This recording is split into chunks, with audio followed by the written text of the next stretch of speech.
Hello and welcome to another episode of the Leaders of Transformation podcast, the number one show for business leaders and entrepreneurs who want to make a greater impact in the world and uplift others. I'm Nicole Jansen, I'm your host, and today we are going to be talking about a very important topic, social media.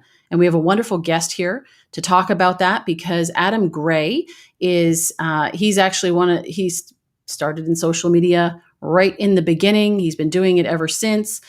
He actually wrote a book that was one of the first published books on the subject for business.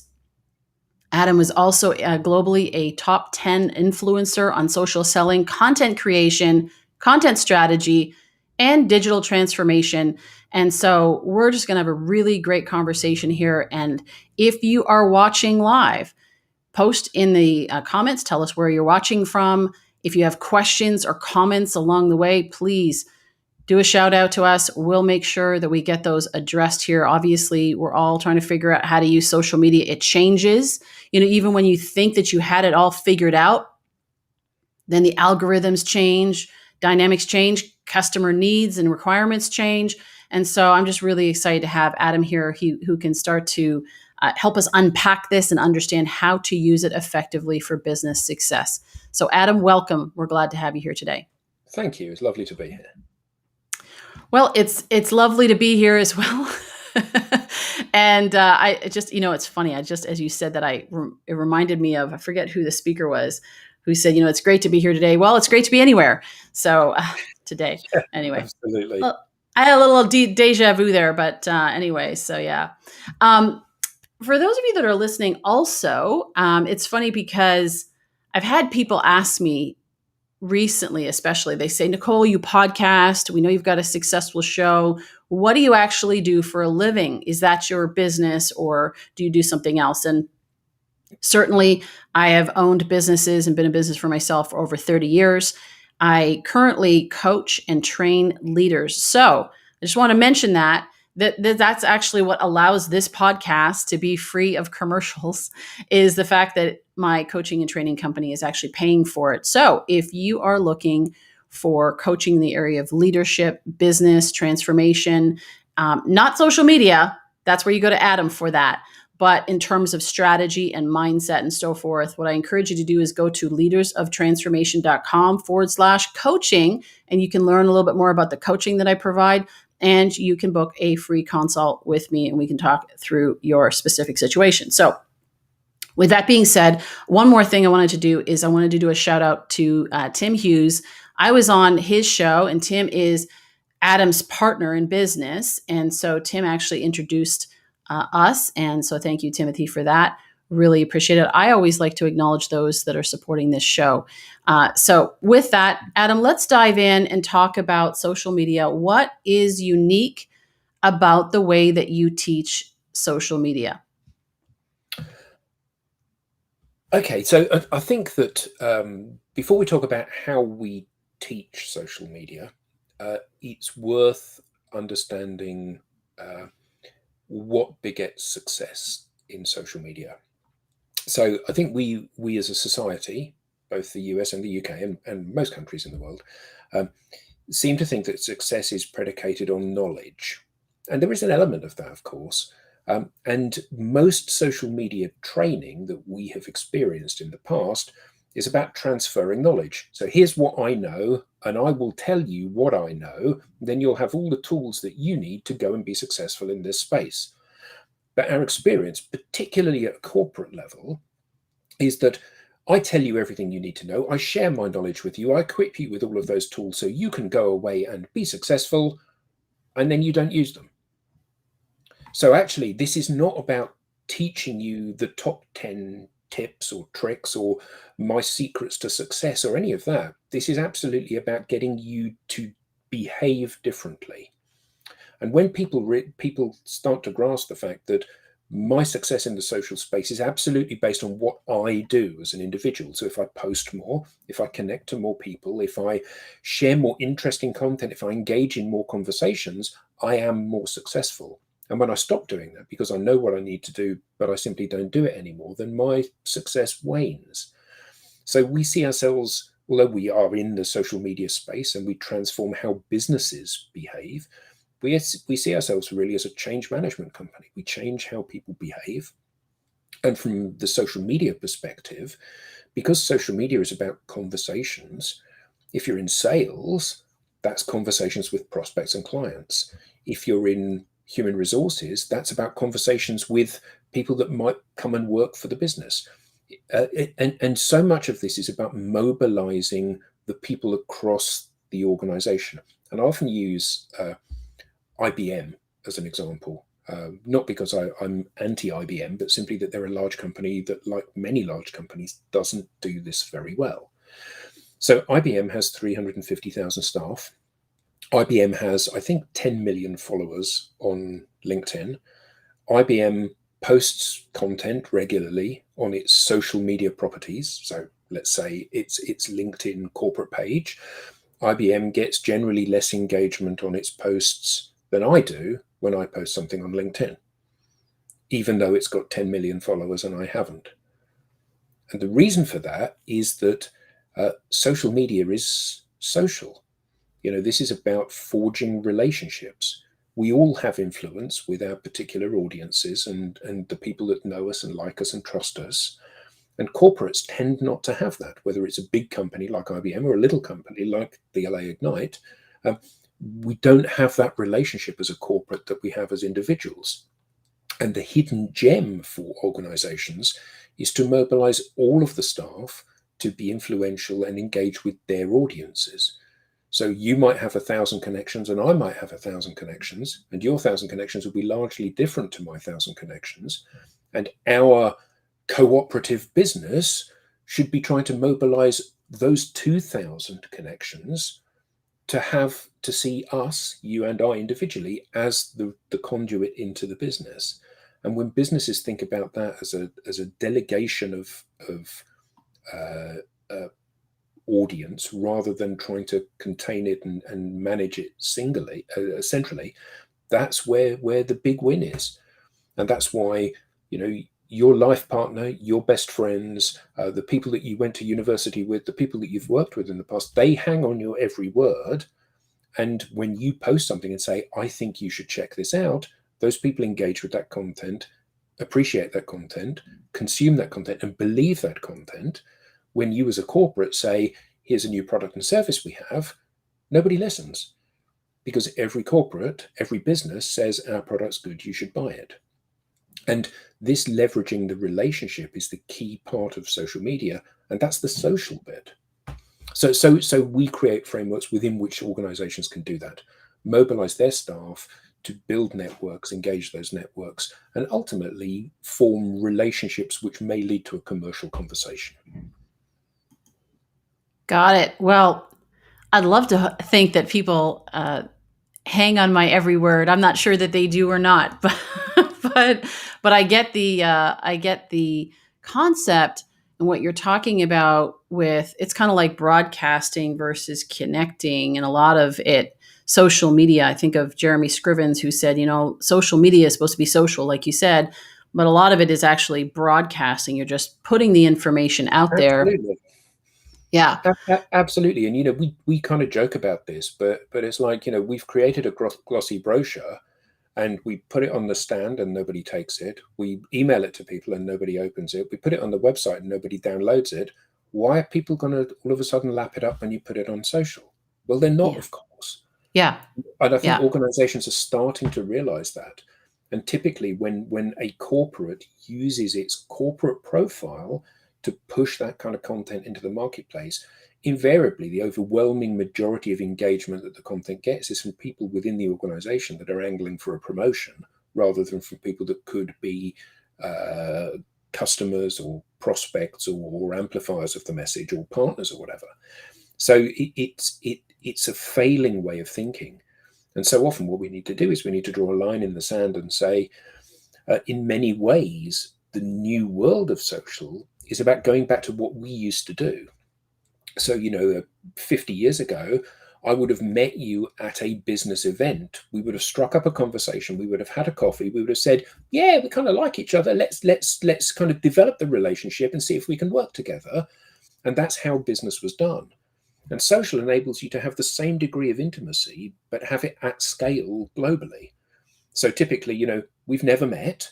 We live on opposite sides of the world. I feel that I know you. We interact quite a lot. That's the benefit of social. And when organizations grasp that, and the individuals within the organization grasp that, not only is it of benefit to the business, but it's of benefit to the person as well, whether or not they're selling and it's making their number, whether or not they're looking to develop their career, whether or not they're looking to boost their own personal credibility and the trust they have with their network. Absolutely, everybody needs to be putting their best foot forward, recognizing and celebrating what is their unique point of differentiation. And I think that's another key point here. The fact that you're a self-starting, super professional, overachieving business person that's had 20 years of being successful in the following area, nobody cares. And the reason nobody cares is that everybody's saying the same thing. So Yeah. when actually you take your real self to market, you say, uh, I love my family, I love my dog, and I love water skiing. Actually, people go, oh, I like that. I like that because A, it's different, and B, you become the water skiing lady. And whilst you're not selling water skis, it is that point, it is that banner under which you huddle, and there'll be people that follow you under that because they like dogs and water skiing, or because they've always wanted to water ski and have never tried it, and you're a poster girl for them because you do. And it kind of doesn't matter. And this is a very efficient way of building that rapport that traditionally we would have built by meeting somebody face to face, by looking around their office and saying, oh, you like NASCAR because there's a NASCAR poster on the wall. I like NASCAR as well. And that's been the rapport building that anybody in a customer facing role has taken on. And now we have an opportunity to do that with a degree of authenticity that is, well, can be very charming. Yeah, I want to put a comment up here from Linus Woods Mullins, and she says, "Great to see you, Nicole." We're on LinkedIn for this is now the second time LinkedIn Live, and so thank you, Linus, for tuning in.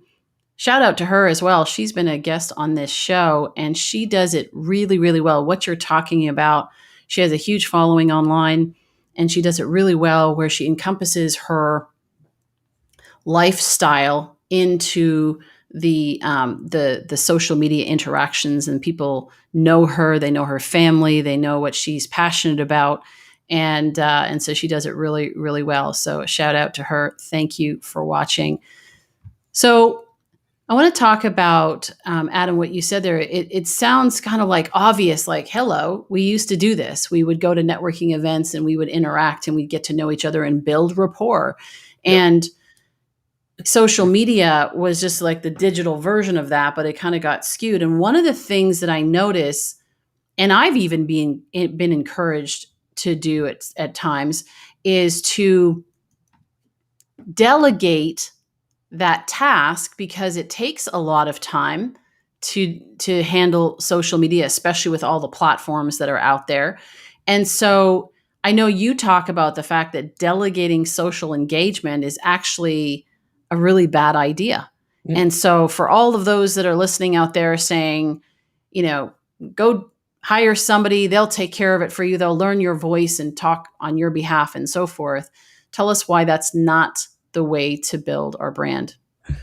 Well, the perhaps the best way to visualize this is by analogy with finding a life partner and falling in love with them. So actually, uh, I'm a really busy guy. I haven't got time to go on many dates, so I get my friend Dave to go on the dates instead of me. And Dave goes and takes you out for a nice dinner, and he buys you a glass of wine. And at the end of the evening, Dave says to you, takes you by the hand, and he says, "Look, I really like you." And you say, "Oh, I really like you, Dave." And Dave says, "Hold on just a second. It's not really me. It's really Adam. Let me go and get Adam for you." And then I come and stand in front of you, and you say, "Oh, you're somebody that I don't know. We've not had any conversations. I don't feel that I've really understood you. So this is over." And I think that we need to be authentic. The most attractive thing that anybody has is who they are. Now, that doesn't mean that everybody is going to like you, but everybody doesn't have to like you. On LinkedIn, there are 750 million users. You don't want 750 million phone calls today. What you want is phone calls from people that love you, because they can only buy that in one place. So the more authentic that we become and the more honest we become and the more we lead with ourselves, we kind of polarize opinion. Some people go, yeah, I really like this person. And some people say, I don't. But the beauty of that is that the people that don't like you, it was never going to be a good fit for your business anyway. If you think about what you do, if you are my coach and I don't like you, that's not going to work. So you might as well work that out before we meet. You put yourself out there in a way that exhibits exactly who you are, exactly what you stand for, exactly what your belief system is. And if I walk away from that, it saves you having to get in the car and drive for an hour to have a 1 hour meeting with me, to spend an hour driving home to find the email saying, I don't want to work with you. So it's better off all round. And the people that are left, the people that do want to work with you, want to work with you. Now, whether that's because of they like who you are, they like the way you deliver things, they like your view of the world, that it doesn't matter. What matters is the fact that they're seeing that holistic view of you, that authentic view of the real you. And I think so often businesses think that what's for sale is the product or service. You work in a software company, you've got this great CRM system. The CRM system is what people buy. That's all they're interested in. That's nothing could be further from the truth. Because the reality these days is it doesn't matter what CRM system you buy. They all do the same thing. What matters is whether or not you can implement it. And often the thing that is the success or failure point is the person that's doing the selling. Have they got the right buy-in, the right sponsorship, the right belief system? Have they got the ability to be able to push it through and get the right people on board in order that it's a successful implementation? And a lot of that comes from when they engage with people. Do those people trust them and believe what they say? And a lot of that comes from finding that common ground. I don't know enough about belief system, about CRM, to know whether or not your CRM is good or bad. But I do know enough about people to know whether or not I like you. And if I like you, I'm more likely to trust you. And if I trust you, I'm more likely to believe it when you tell me that I need to do A, B, C. And the beauty of this is that inherently we all have the skills we need to be successful in this space, but somehow we hide that most attractive stuff about us away. And what we lead with is the stuff that is vanilla and makes us look like everybody else. I'm a hyper successful, world renowned marketing expert who's done because on LinkedIn there are 950,000 thought leaders. It's like it's not a point of differentiation anymore. And I think that so often people feel very disempowered about who they are. And a lot of when we coach people, a lot of what we do is try to give them the confidence that they can be themselves, that they believe that they have something to say that the world needs to hear, and that they can write these things that are sometimes intensely personal, sometimes not so personal, but things that actually bring their audience to them and make people want to do business with them. And that's a huge win and a huge efficiency gain. Yeah. And, I think about LinkedIn, which is naturally more professional. And I think of some of the posts that are really popular. You'll see a freelance writer, for example, and they'll have a huge following and huge engagement, and they post animal videos, cat videos, or whatever. And you think, what does that have to do with freelance writing? Well, it doesn't. It has to do with something that they're interested in, and they're driving the engagement through that because, like you said, people are starting to know, like, and trust them, know what they're about, know what they're passionate about, versus saying, hey, let me show you how awesome I am as a freelance writer. They're actually demonstrating it through some of the language, of course, they're using in their posts. So that's interesting because I love my cat, and it's funny, and I love California. And so I'll have people say, oh, you love your cat, and they'll like those posts or the beach photos or whatever. And they get a lot of engagement from those just because it peels back the layers. So what I'm hearing is be real, Be you, be yourself. Don't delegate your persona, if you will, to someone else. Don't delegate your engagement or your courting of people to someone else. I get that. Now, how do you manage the time? Like you talked about identifying the people that actually want to work with you, that want to be friends with you, whatever it is the outcome that you're looking for, doing business with you. Um, how do you manage your time well and be able to determine who it is that you want to continue those conversations with? Like, for example, you used IBM has, all these employees. The CEO can be on LinkedIn and doing his thing, but he's also busy, or she is busy doing all these other things. So, like, what do you recommend from a practical standpoint on what to do? Well, I think that, like anything else in life, the more of something you do, the better at it you become, and the less time it takes you to do that stuff. Um, I think that just to rewind a moment on your post, your comment about posting about cats, for example, uh, if you want to get the ultimate visibility and engagement of a video, you post a video of a cat playing with a ball of wool. Everybody likes. No, who doesn't like a cat playing with a ball of wool? However, if you just post videos of cats playing with balls of wool, unless you're running a pet shop, it doesn't really help people understand what it is that you do. So there needs to be a blend. There needs to be some professional stuff, and there needs to be some personal stuff, and there needs to be some stuff you're passionate about. There needs to be some current stuff, in exactly the same way that when you go to a bar with a friend, you don't just talk about cats. You may talk about cats, but you might also talk about what's going on in Afghanistan at the moment and this new development in your line of business. And I think that it's important to bring all of those things, but it's important to bring your perspective on things, because you are the only point of commonality with everybody in your network. So you're the thing that people want to tune into, whether you believe that or not. So when you share your corporate brochure, nobody cares. What they do care about is when you share your view of the corporate. So here's a new product we've got. It's like all of the other products in this space, but something that's really interesting about it is that it does this. Okay, so you're leveraging your product and business, and you're leveraging your personality in that combination. Here's a statement from our CEO. Like all these statements, it kind of has got some points of interest in it. Everybody needs to just read page 27, because that's brilliant, because that's the executive summary. It tells you why this is the way the market is going. All of the content needs to empower people. Nobody has got time to listen to your sales pitch. So we need to make sure that always, when we share content, the person that is the recipient of that content feels that they've learned something, or it's empowered them, or they've got some value from it. Because nobody wants to hear, let me give you 10 reasons you should buy my product. That's the shortest phone call in the world, isn't it? Always. So, round to your next question about why people why people need to manage it for themselves, and how they need to use their time efficiently. Well, this needs to be part of everybody's daily routine of things that they need to do.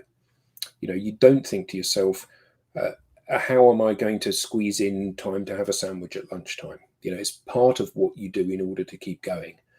And we have a client that is, they're in quite a funky area, and I won't name them, but they're in quite a funky area. They do something which is very socially kind of attractive, so it's quite cool what they do.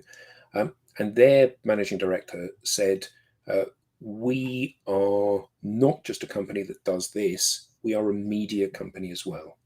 So it's contingent on everybody in the business to engage their networks, to produce content, and to share that content. And they are removing their salespeople.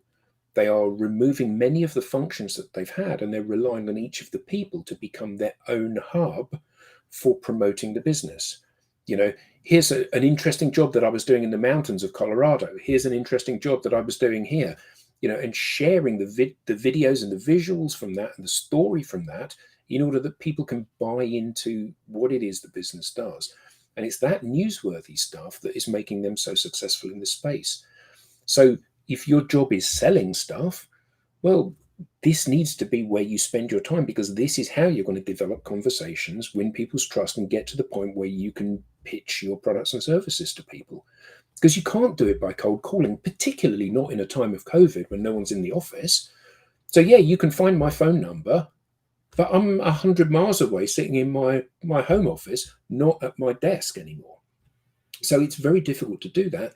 And invariably, when you cold outreach to somebody, be that by telephone or by email or by messenger or whatever it may be, invariably it's going to be at the wrong time. When's the right time for you to receive a sales call?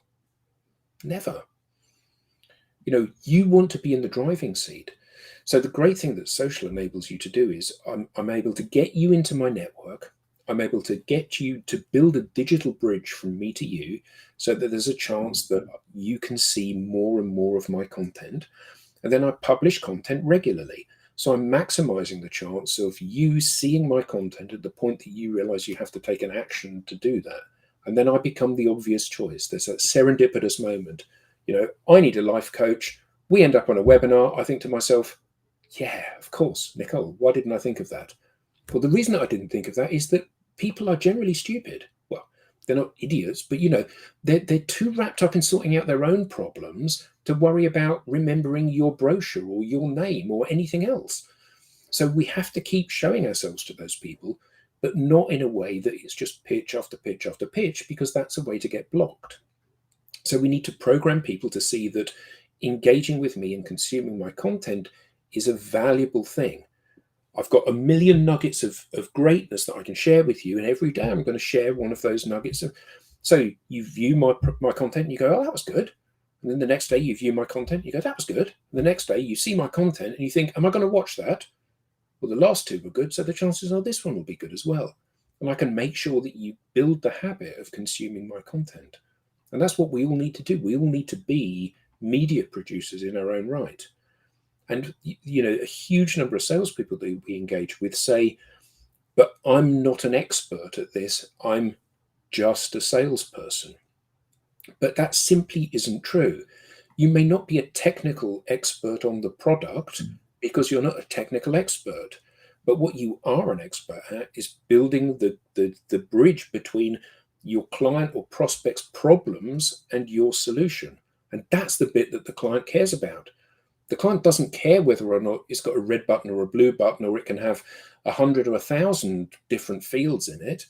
The customer cares about, here's my problem, does your solution solve it? And that's what salespeople's superpower is, to be able to map those two things together. So they absolutely are experts, and they can share content like, typically when I talk to people, they tell me that these are the 3 challenges they're facing at the moment, and here's how you solve those challenges.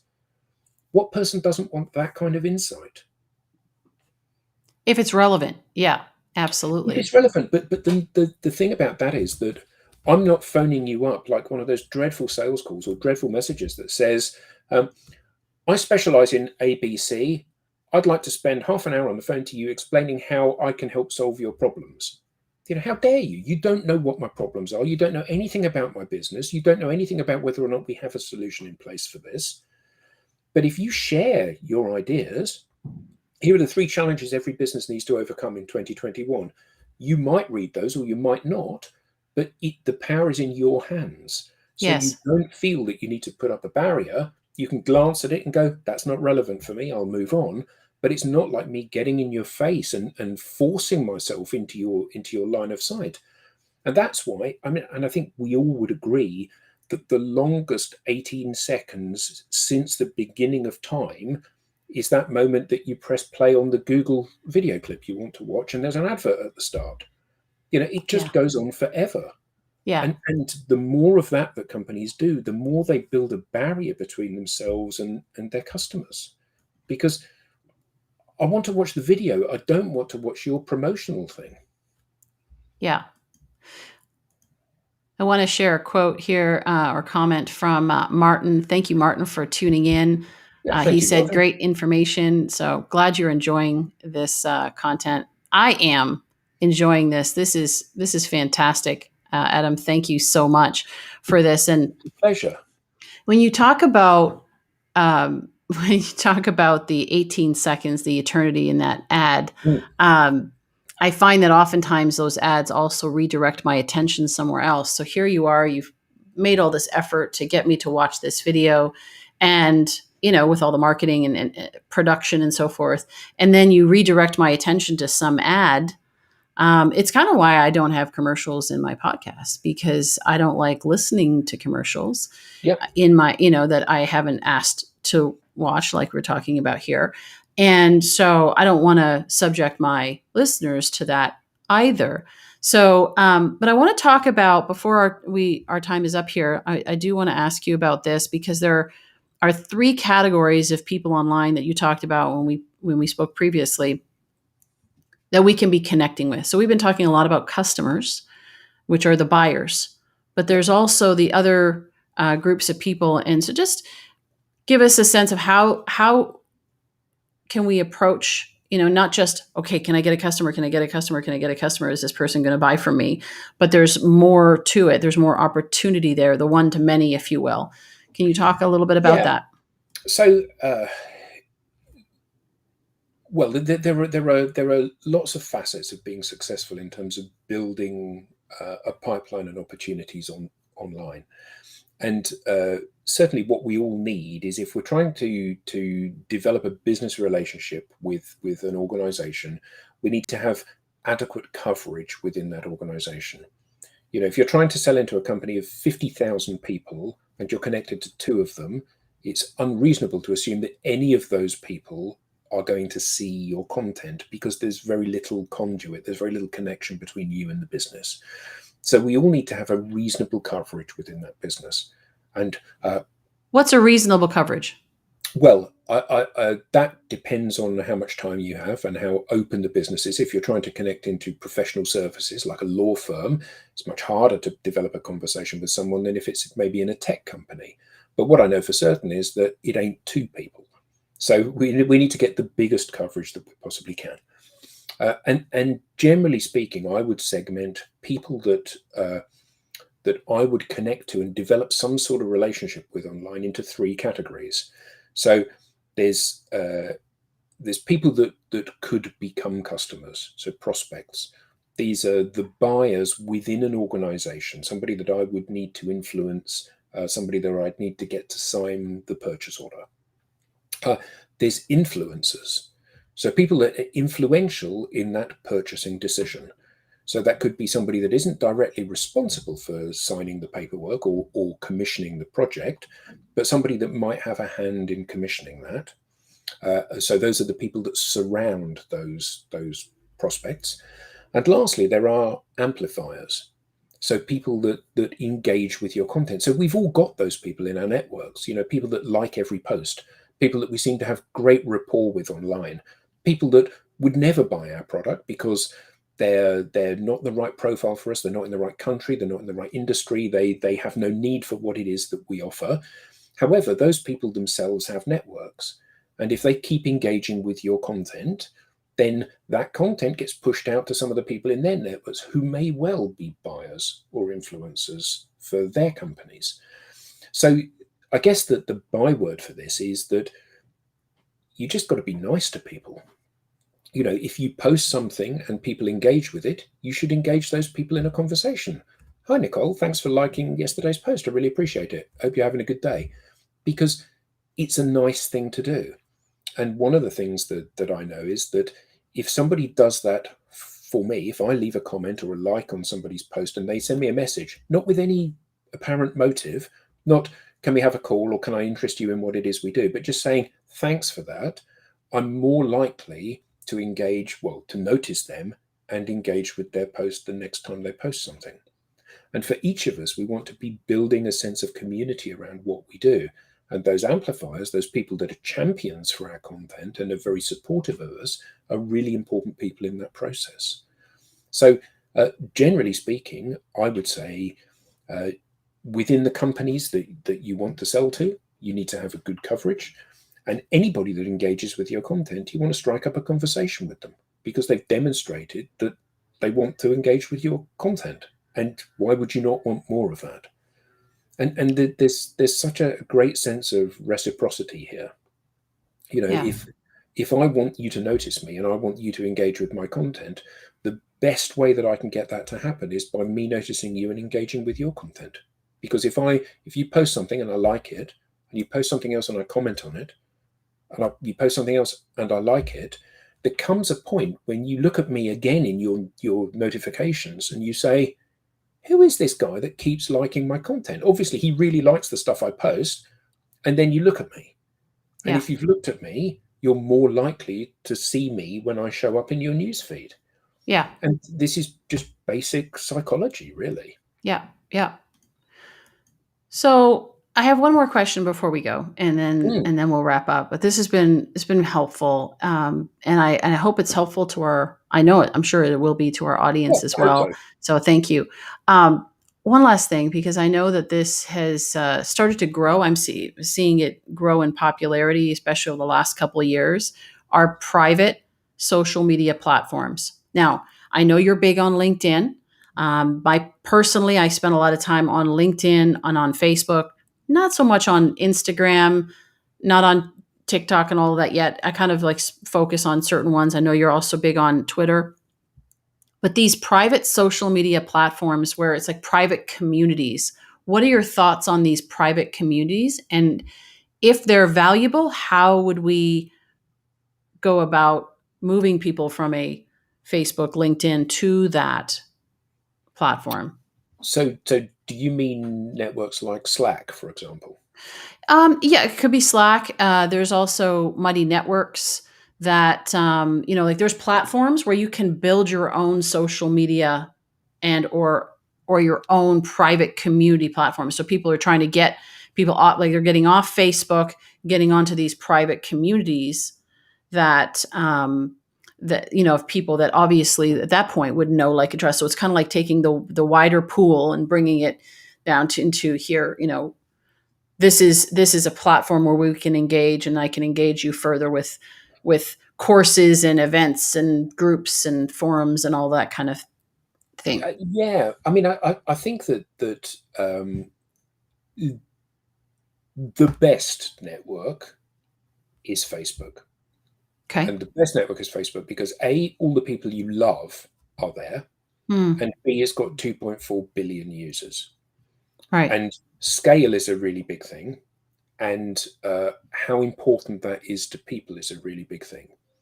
So the challenge that you have on any open social network, moving people to a closed social network, is the same as getting people to move, within LinkedIn, to move from you being a connection to joining my group. Now, Okay. I have a finite amount of time to sell stuff. So, am I going to try and sell you my product that I monetize? Or am I going to try and sell you the idea of coming to my group, which is a better use of my time? Now, the reality is the former of those. And generally speaking, uh, nobody joins LinkedIn to be sold to. LinkedIn being a metaphor for any platform. They join there to do the selling. So, what would be the incentive for me going to your network? Somebody is going to try to monetize that at some point. And what I see from LinkedIn groups as being closed environments, and the same with Facebook groups, and even Slack that is open to people external to your own company. The reality is that they often become pitching environments for everybody who's doing the same stuff. So you're an accountant, you join an accountants group, it's full of accountants. Nobody joins a group to find a new accountant, and that's actually what you want if you're in a business development or sales role. So, and I think that there is a bigger thread and message there, which is we all inherently know how we want to be treated when we go to social media. When you connect to somebody, do you want a personalized message? Yes, you do. Do you want somebody to immediately start pitching to you? No, you don't. Do you want to go to yet another social network where you have to develop conversations with people and find your tribe and all of those things? No, you don't. You want to minimize the overhead of your time. And uh, and I think that we assume somehow that when we're talking about our businesses, those rules don't apply. I don't want to be pitched to straight away, but you do want to be pitched to because I sell iPhones and it's the best phone in the world. And actually, the only reason that I'm passionate about iPhones is because it pays my mortgage or whatever it is that I'm selling.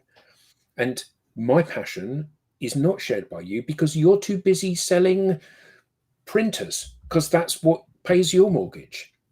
And I think that when we realize that engaging on social networks, whatever, whether it's LinkedIn or Facebook or Twitter or Instagram or Snapchat or any of the social networks out there, when we engage with people, what we're actually looking for is to find people that we can believe in, people that we trust, people that we like, people that help us, people that share their ideas. And out of that may come a commercial conversation. And if we go in with that expectation, we'll be significantly more successful than if we think that this is a shortcut between my empty pipeline and a nice full pipeline, because it seldom is. If this was easy, everybody would be doing it, and they're not. And you know that because if you look through your 500, 5,000, 50,000 connections and scroll through, they all look the same. There's sales manager at Smith & Co. There's accountant at whatever. They're bland, vanilla, non-personal profiles, and they share corporate verbiage that few people read and fewer people still engage with. And what stands out in this huge sea of mediocrity, these atolls of brilliance, is people that look like they're having fun. They talk to camera, they look like they're enjoying themselves. You get a sense of who the person is, you read their profile and you think to yourself, actually, that's somebody that I could go and have a beer with. That is the superpower. Because in the old days, before social networks, what you wanted more than anything else was to get to take a client out to dinner, because you knew that when you took them out to dinner, you'd bond with the client and they wouldn't be able to buy from anybody else then. This is exactly the same thing, but it's the digital version of taking people out for dinner. And you can do it a lot more, and you can do it without getting fat. Well, that's good. Yeah, tell me about it. Hey, I'm going through perimenopause, and they talk about perimenopause being like you have this add 10 pounds. Well, I'm an overachiever, so we just blew right past 10 pounds, but it's all good. So those extra dinners would really make a difference right now. Well, Adam, thank you so much Thank you for so much, being Nicole. here. We just really, really appreciate it. Such great information. And I really do appreciate it being from someone like yourself who has been in this industry for so long and has seen the evolution of it. But you also saw the initial intent of what it was designed for, and can help us to come back to that initial intent and use it for what it was. It was funny, actually, years ago, somebody, when social media started to become a thing, somebody said to me, business has changed, marketing has changed. It's now about relationship marketing. And I looked at them like, wait, I'm sorry, what? What did you say? Because in my mind, having been in business at that time, probably like 15 years, 20 years, I'm like, don't you realize that business has always been about relationship marketing? It's the principle is the same. The methods change, and that's what's evolving and changing here. So really, really great. I appreciate that. And Martin also, by the way, says, Adam, thank you. Terrific Oh, insight. thank you, Martin. It's a Yeah, pleasure. we really appreciate you watching, Martin. Thank you. So, again, thank you so much. I appreciate you being here. Of course, we It's a appreciate very your. great pleasure. It's lovely to see you again. It was a pleasure, and it's a pleasure learning about you. And I would encourage our listeners to follow you on your. So we've got here. Let me see. We've got LinkedIn. We've got Twitter. Are some of the ones that you're very Yeah, so active you can on. find Adam me Gray. Mm-hmm. LinkedIn on linkedin.com/in/Adam Gray, Gray, and on Twitter I'm AG Social Media. Awesome. Awesome. Thank you. And as a summary of this, I would say for our listeners, you know what? Leaders of transformation take action. it's great to learn and study and listen to podcasts and so forth, but it's really about taking action on what you learned. That's where the transformation happens. And so, you know, Adam talked a lot today about, engaging, building relationships, being real. I heard that just, as a consistent theme, being real, being you, talk about the things that are of interest to you. And I was thinking about, Adam, your LinkedIn profile, which, it talks about you binge watching the latest show. So it doesn't Yeah. say social media expert, blah, blah, blah.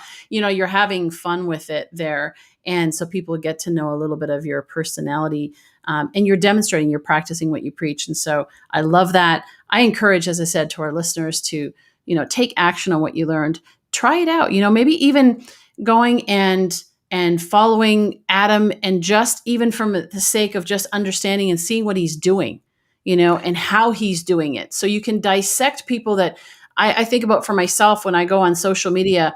I go for multiple reasons. One of the things that I do is I watch what is working in terms of what people are doing that is creating engagement and connection. And even for myself, what I relate to, but then also what other people are relating to, so that I can kind of go into to their world. So I encourage you to do that. We'd love to Yes. hear So, from you. as Yeah. a final point, Mhm. everybody should go that watches this should change their headline, and they should change it from what they do to who they are. So if you change it from sales manager at company X to uh, mum of two who keeps cats and likes water skiing, then that is a move in the right direction. And you'll either find that no one will notice, or people will message you and say, I love what you've done at the top of your profile. And remember, in this space, invariably, the worst thing that happens is that nothing happens. So it's not like there's 700 million people watching you to make a mistake. Most people won't even notice. So that would be the top tip.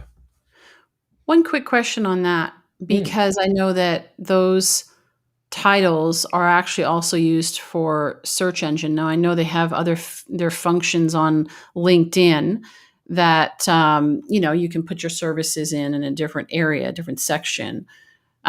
Does that impact the SEO? Because somebody might not be searching for a single mom with two kids who loves to water ski, Yeah. but they might be searching for a particular, like, social media expert or something Yeah, like that.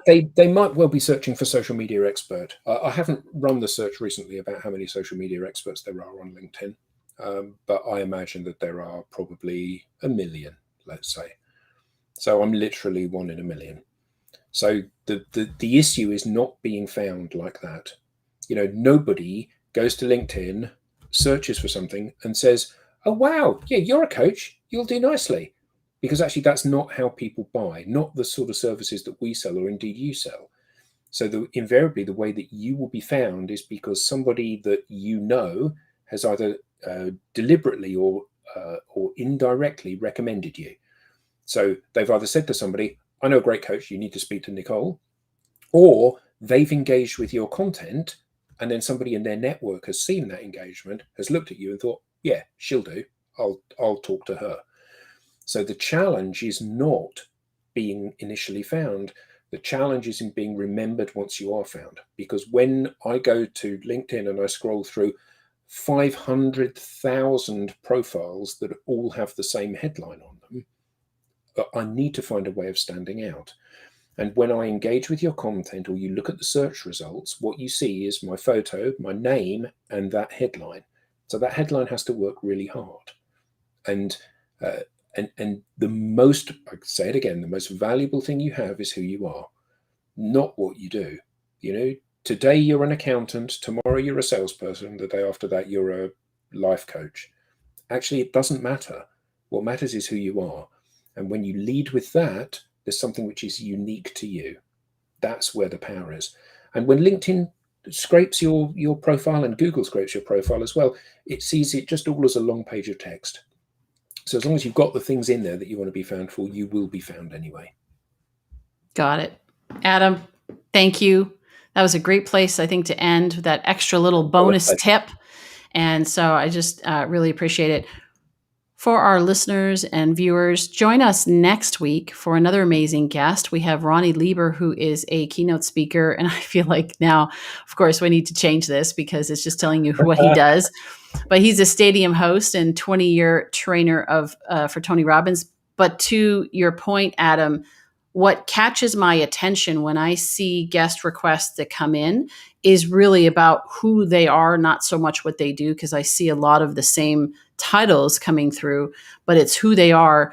And the energy that you have really struck me, in your personality and all of that for Ronnie as well, his personality, his dynamic personality of being able to have spoken to, I think it's 5 million people or something like that. So we're going to have a great conversation next week with Ronnie. So make sure you stay tuned for that. In the meantime, go to DLA Ignite and check out what Adam is doing. Follow them, what they're doing as a company, but more importantly, Adam, what he's doing on LinkedIn and Twitter. You can follow him and engage with him in the conversation. So again, thank you for watching. We appreciate you. And we look forward to seeing you on the next episode of Leaders of Transformation real soon.